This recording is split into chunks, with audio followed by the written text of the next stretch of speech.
सहारा और पल्स जैसी चिटफंड कंपनियों की जानकारी पाने के लिए सब्सक्राइब करें हमारे चैनल को और साथ के साथ हमारी बेल आइकन का बटन दबाएं ताकि हमारे द्वारा बनाई गई हर एक चिटफंड और सोसाइटियों से जुड़ी हर एक ताज़ा अपडेट पहुंचे सबसे पहले आपके पास। तो चलिए दोस्तों चलते हैं न्यूज़ की ओर कि आज की ताज़ा खबर क्या है।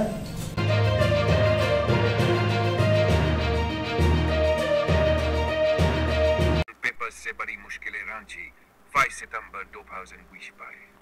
सहारा इंडिया में निवेश करने वाले लाखों निवेशकों के लिए एक बड़ा झटका सामने आया है।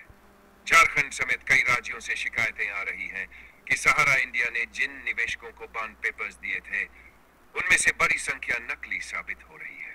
निवेशक जब इन बॉन्ड पेपर्स को सरकार और सेबी के पोर्टल पर दर्ज करवा रहे हैं तो उनमें मिसमैच और रिएक्शन की स्थिति सामने आ रही है, यानी पोर्टल पर दर्ज जानकारी और निवेशकों के पास मौजूद कागजात में भारी अंतर पाया जा रहा है।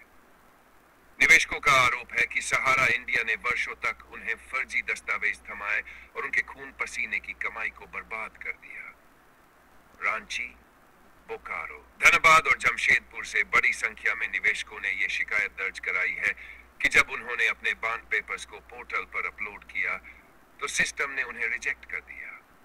ये संकेत देता है कि कंपनी ने असली और वैध बॉन्ड की जगह फर्जी व डुप्लीकेट दस्तावेज थमाए थे।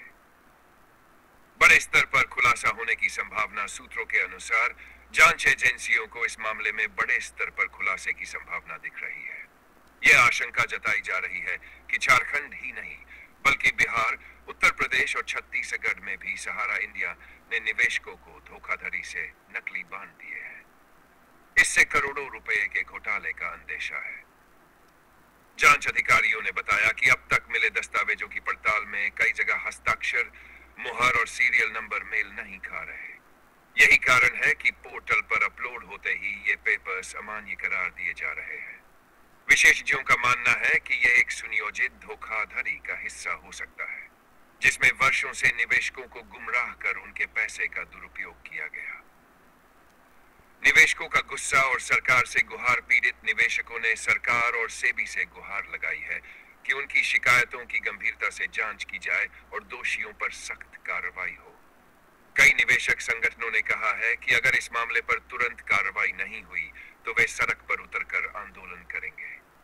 धनबाद के एक निवेशक ने बताया, हमने अपनी पूरी जिंदगी की बचत सहारा इंडिया में लगा दी थी, लेकिन अब जब पोर्टल पर बॉन्ड अपलोड किया तो वह रिजेक्ट हो गया। इसका मतलब है कि हमें शुरुआत से ही धोखा दिया गया। सेबी और केंद्र सरकार पर सवाल। इस ताजा खुलासे के बाद सेबी और केंद्र सरकार की कार्यप्रणाली पर भी सवाल उठने लगे हैं। निवेशकों का कहना है कि यदि समय रहते कंपनियों के दस्तावेजों की पारदर्शी जांच की जाती तो इतनी बड़ी संख्या में फर्जी बॉन्ड सामने नहीं आते। अब जबकि घोटाले का खुलासा हो रहा है, लाखों निवेशकों का भविष्य अधर में लटक गया है। आगे की कार्रवाई। सूत्रों की माने तो झारखंड में इस मामले की जांच के लिए विशेष टीम गठित की जा सकती है।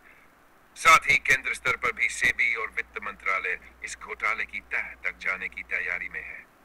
निवेशकों को उम्मीद है कि इस बार सरकार ठोस कदम उठाएगी और उनकी मेहनत की गाढ़ी कमाई वापस दिलाई जाएगी। कुल मिलाकर सहारा इंडिया से जुड़ा ये नया खुलासा एक बार फिर कंपनी की साख पर गंभीर सवाल खड़े कर रहा है।